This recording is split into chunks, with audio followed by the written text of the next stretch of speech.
सास का दूसरा रूप पतिया सास। कविता ने टाइम देखा, घड़ी को 6 बजाते देख चौंक गई। कपिल ऑफिस से आते ही होंगे।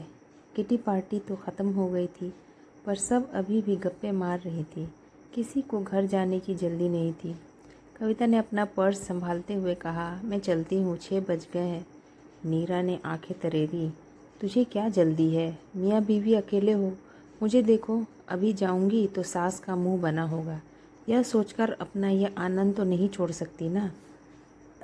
अंजलि ने भी कहा, और क्या कविता, तुझे क्या जल्दी है? हम कौन सा रोज़ रोज़ मिलते हैं। हाँ, पर कपिल आने वाले होंगे तो क्या हुआ, पति है, सास नहीं। आराम से बैठ, चलते हैं अभी। कविता बैठ तो गई, पर ध्यान कपिल और घर की तरफ ही था। दोपहर वह टीवी पर पुरानी मूवी देखने बैठ गई थी। सारा काम पड़ा रह गया था। घर बिखरा सा था। उसके कपड़े भी बेडरूम में फैले थे।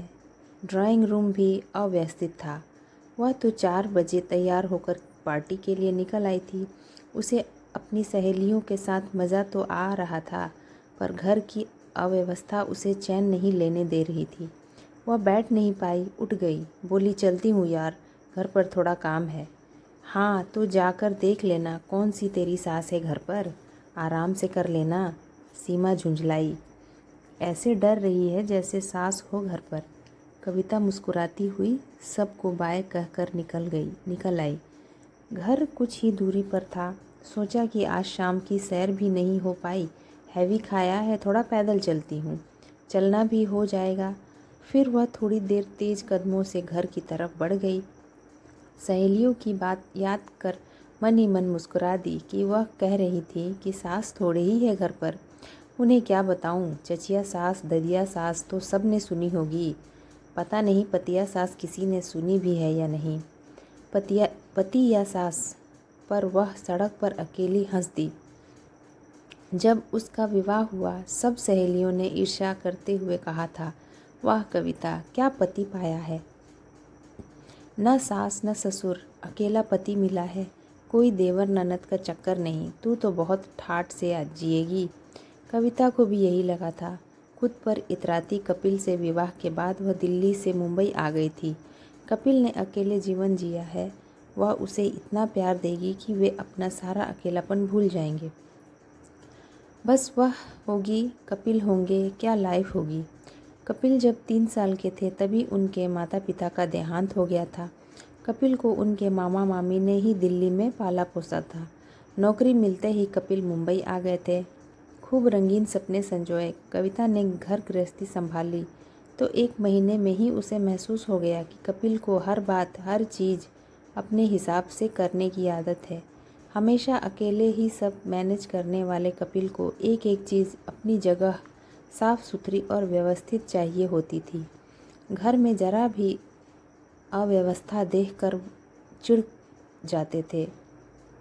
कविता को प्यार बहुत करते थे, पर बात बात में उनकी टोका टाकी से कविता को समझ आ गया था कि सास ससुर भले ही नहीं हैं, पर उसके जीवन में कपिल ही एक सास की भूमिका अदा करेंगे। और उसने अपने मन में कपिल को नाम दे दिया था पतिया सास। कपिल जब कभी टूर पर जाते तो कविता को अकेलापन तो महसूस होता, पर सच में ऐसा ही लगता है जैसे अब घर में उसे बात बात पर कोई टोकेगा नहीं। वह अंदाज़ा लगाती है सहेलियों को सास के कहीं जाने पर ऐसा ही लगता होगा। वह फिर जहाँ चाहे सामान रखती हैं और जब चाहे काम करती है। ऐसा नहीं कि वह स्वयं अव्यवस्थित इंसान है, पर घर घर है, कोई होटल तो नहीं। इंसान को सुविधा हो, आराम हो, चैन हो, यह क्या ज़रा सी चीज़ भी घर में इधर उधर ना हो। शाम को डोरबेल बजाते ही उसे फ़ौरन नज़र डालनी पड़ती है कि कुछ बिखरा तो नहीं है, पर कपिल को पता नहीं कैसे कहीं धूल या अव्यवस्था दिख ही जाती। फिर कभी चुप भी तो नहीं रहते, कुछ न कुछ बोल ही देते हैं। यहाँ तक कि जब किचन में भी आते हैं तो कविता को यही लगता कि साक्षात सासू माँ आ गई हैं। अरे यह डब्बा यहाँ क्यों रखती हो? फ्रिज इतना क्यों भरा है? बोतलें खाली क्यों हैं? मेड ने गैस स्टोव ठीक से साफ़ नहीं किया क्या? उसे बोलो कभी टाइल्स पर भी हाथ लगा ले। कई बार कविता कपिल को छेड़ते हुए कह भी देती, तुम्हें पता है तुम 2 in 1 हो। वे पूछते हैं क्यों? तुम में मेरी सास भी छिपी है जो सिर्फ मुझे दिखती है। यह बात पर कपिल झेपते हुए खुले दिल से हंसते तो वह भी कुछ नहीं कह पाती। सालों पहले उसने सोच लिया था कि इस पतिया सास को जवाब नहीं देगी। लड़ाई झगड़ा उसकी फितरत में नहीं था। जानती थी टोका टाकी होगी, ठीक है होने दो, क्या जाता है, एक कान से सुनकर दूसरे से निकाल देती हूँ। अब तो विवाह को 20 साल हो गए हैं। एक बेटी है सुरभि। सुरभि के साथ मिलकर वह अक्सर इस पतिया सास को छेड़ती रहती।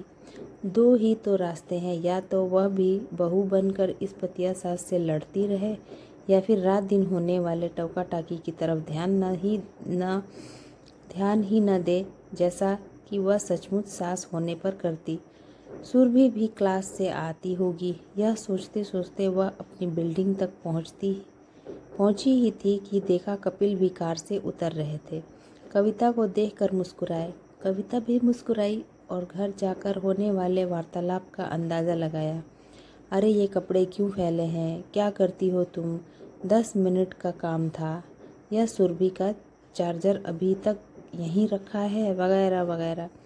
कपिल के साथ ही वह लिफ्ट से ऊपर आई। घर का दरवाज़ा खोल ही रही थी कि कपिल ने कहा, कविता कल मेड से दरवाज़ा साफ करवा लेना, काफ़ी धूल जमी है दरवाजे पर। अच्छा, कहकर कविता ने मन ही मन कहा, आ गई पतिया सास कविता, सावधान। तो दोस्तों, ये कहानी कैसी लगी कमेंट पे ज़रूर बताएं और इसी तरीके की अच्छी अच्छी कहानियाँ सुनने के लिए मेरे चैनल को सब्सक्राइब करें।